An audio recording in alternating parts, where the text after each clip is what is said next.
Assalamualaikum warahmatullahi wabarakatuh. Syukur alhamdulillah.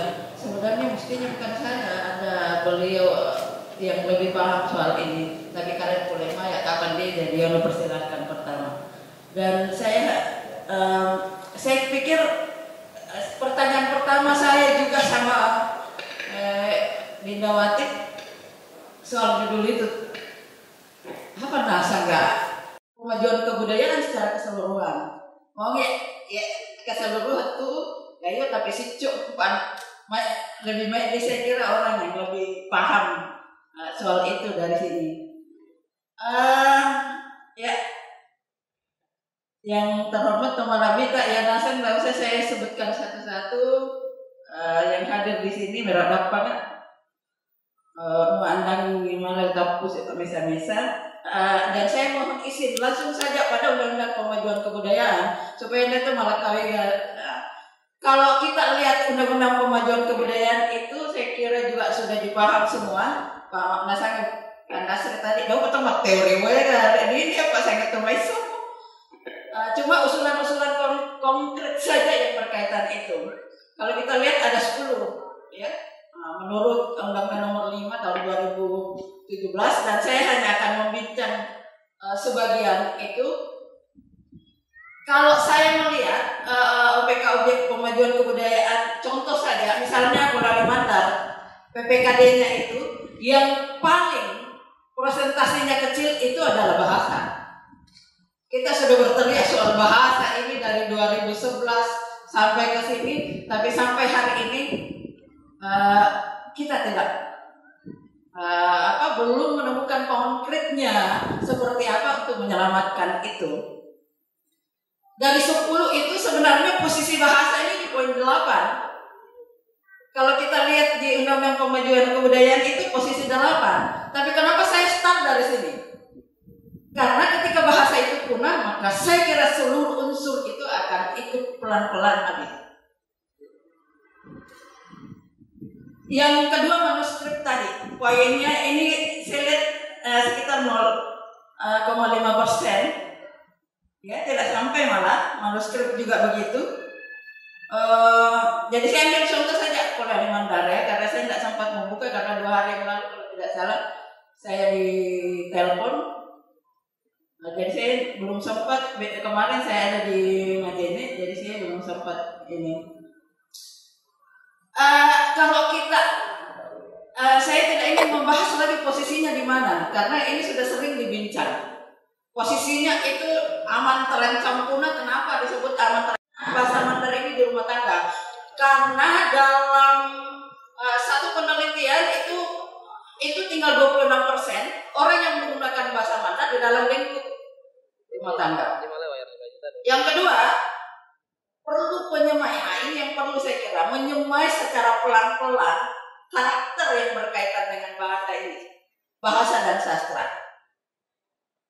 Ini saya kira yang perlu saya direkomendasikan. Modelnya seperti apa? Tentu yang pertama bagiannya adalah pembelajaran. Itu perlu intervensi di situ. Kita tidak bisa pungkiri bahwa bagian dari intervensi kita ada di pembelajaran dan kemudian penggunaan dalam rumah tangga itu sehari-hari.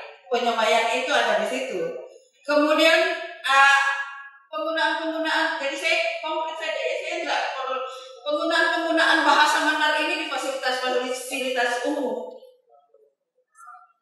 Ya, pada fasilitas umum dan saya kira ini sebaiknya menjadi syarat dalam tanda kutip pada saat seleksi bahwa kemampuan berbahasa Mandar itu perlu diuji. Yang berikutnya Simata Siwara soal ejaan.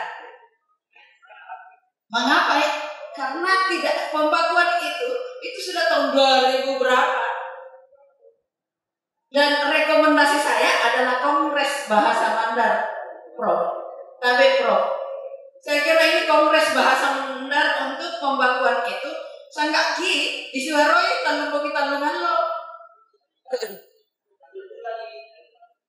Tanung bulan Pak Masalah PPT itu. Padahal itu sudah direkomendasikan oleh para ahli bahasa ketika Pak Muttalib itu jadi kepala Balai Bahasa Sulawesi Selatan, Sulawesi Barat. ejaan itu perlu dilakukan, ditetapkan lewat konsensus karena akan sesuai selera kita masing-masing. Mau Kak Yoki, ini gitu ya, nah konsensus itulah yang kemudian menetapkan lewat ahli linguistik misalnya, kemudian disepakati bersama tentang pembakuan bahasa. Jangankan itu, mohon maaf Bapak yang terhormat di depan saya pernah menemukan kata malakbi itu. Me sama pakai ki, me sandian malakbi dengan ada ki, ada glotal di belakangnya. Padahal posisinya sama, tetapi penulisannya berbeda. Yang terbaru kemarin tentang diskusi kita sama Adinda Ridwan Alimuddin tentang sayang, anak sayang. Jadi saya sudah memberitahu beberapa pada saat ini, dia ngomong soalnya mulai dibukuri pakai ki, soalnya mulai dia gini, dia gitu ya. Itu yang kemudian membingungkan kita, termasuk saya. Saya dulu ketika belum belajar itu, saya juga berpikir apa namanya menetapkan itu dengan pertimbangan ilmiah. Nah itu yang kemudian kita perlu pelajari. Dan bukunya kebetulan ada di saya pada saat saya penelitian bahasa Mandar ini. Saya dapat itu di Balai Bahasa itu, pembakuan itu. Lalu saya wawancarai Pak Suradi yang saat itu masih hadir. Ada yang mengatakan 75 ngatakan, tapi 78 andang boy. Mau nggak 82 buku. Lalu ada kamus itu yang menggunakan ki. Ada kemudian tulisan ilmiah lain yang tidak menggunakan itu. Nah itu juga yang perlu saya kira disosialisasikan termasuk dalam pembelajaran. Jadi kita pada disiwaroi alun bulan daerah sana ya balere ya. Lalu yang tidak ada di daerah kita adalah tidak ada balai bahasa, ya, tidak ada balai bahasa. Ini balai bahasa. Dulu kan balai bahasa itu Sulawesi Selatan itu sudah masuk bahasa daerah provinsi Sulawesi Barat. Mau ya. Jadi itu yang konkret usulan-usulan saya. Kaitannya dengan manuskrip. Tadi sudah dikatakan, kenapa kita agak sulit mengakses manuskrip saat ini? Karena kita lupa kalau ini manuskrip hilang, maka jejak peradaban itu hilang. Sangat ada di museum ada lihat, tapi itu pun kadang-kadang menyentuh kita balik 5.000 ini. Ya. Nah, kalau saya yang berikutnya bahwa sudah semakin langka orang yang mampu membaca ini. Bisa saya kira dihitung jari orang-orang yang bisa membaca manuskrip hari ini. Ya, Anda jadi saya kira ini yang penting, lagi peningkatan kemampuan naskah yang bisa tadi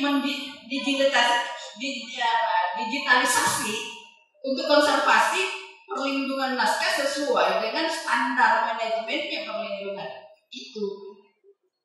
Ya, jadi saya kira ini. Lalu mengapa kita tidak bicara soal hanya tak benda dan benda? Karena satu tentu warisan. Kalau kita mau bicara lontara faktoriologi misalnya, apakah kita bicara benda atau dia tak benda? Kalau dia konsep berpikir, tentu dia tak benda. Tetapi ketika kita bicara fisik, maka kita akan bicara soal benda. Saya kira nanti akan didefinisikan sekali lagi Balil jauh lebih tahu itu.